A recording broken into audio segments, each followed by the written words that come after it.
सुरुवातीला टॉप 9 राजकीय बातम्या पाहूयात। मुंडवा जमीन गैरव्यवहार प्रकरणामध्ये पार्थ पवारांना अभय, एका वृत्तपत्राचा दावा, 2 अधिकाऱ्यांच्या विरोधात कारवाईची शिफारस, अहवाल सादर झाल्याचाही वृत्तपत्रातून दावा, पार्थ यांचा थेट संबंध येत नाही, अहवालामध्ये उल्लेख। काही संचालक परस्पर व्यवहार करतात, मुंडवा जमीन प्रकरणी अहवालामध्ये पार्थ पवारांना दिलासा मिळाल्यानंतर गृहराज्यमंत्री पंकज भोयर यांचं भाष्य, तर वरदहस्त असल्याशिवाय व्यवहार अशक्य, वडेट्टीवारांचा हल्लाबोल। मुंडवा जमीन प्रकरणामध्ये अमेडिया कंपनीला 3 मार्चपर्यंत मुदतवाढ, अमेडिया कंपनीला दंडाची रक्कम वसुलीसाठी दिलेली 2 महिन्यांची मुदत संपली, कागदपत्रांच्या पूर्ततेसाठी आता विभागानं 15 दिवसांची मुदत कंपनीला वाढवून दिली।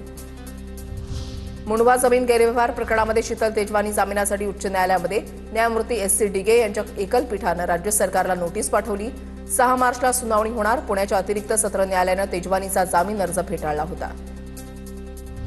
उपमुख्यमंत्री सुनेत्र पवारांनी नरहरी झिरवाळांवर नाराजी व्यक्त केली आहे। मंत्रालयामध्ये झिरवाळांच्या कार्यालयामधील कर्मचारी लाच प्रकरणावरून नाराजी व्यक्त केली आहे। स्वतःच्या आणि पक्षाच्या प्रतिमेची काळजी घ्या, सुनेत्र पवारांच्या झिरवाळ यांना सूचना।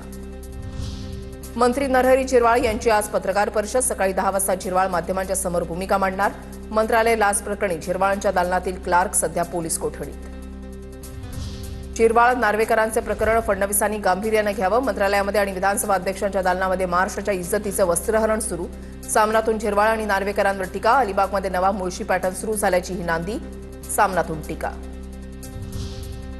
देवगिरीवरील बैठकीमध्ये प्रफुल्ल पटेलांकडून राष्ट्रीय अध्यक्षपदासाठी सुनेत्रा पवारांच्या नावाचा प्रस्ताव, सर्व आमदारांचं सुनेत्रा पवारांच्या नावाला समर्थन, 26 फेब्रुवारीला राष्ट्रीय अध्यक्षपदाच्या निवडीची औपचारिकता। 26 तारखेला राष्ट्रवादीच्या राष्ट्रीय अध्यक्षपदाची निवड होणार, बैठकीमध्ये विलीनीकरणावर चर्चा नाही, कुठलाही अजेंडा नाही। देवगिरीवरच्या बैठकीनंतर सुनील तटकरेंची माहिती, तर ब्लॅक बॉक्सचा अहवाल समोर यायला हवा, तटकरेंचं वक्तव्य।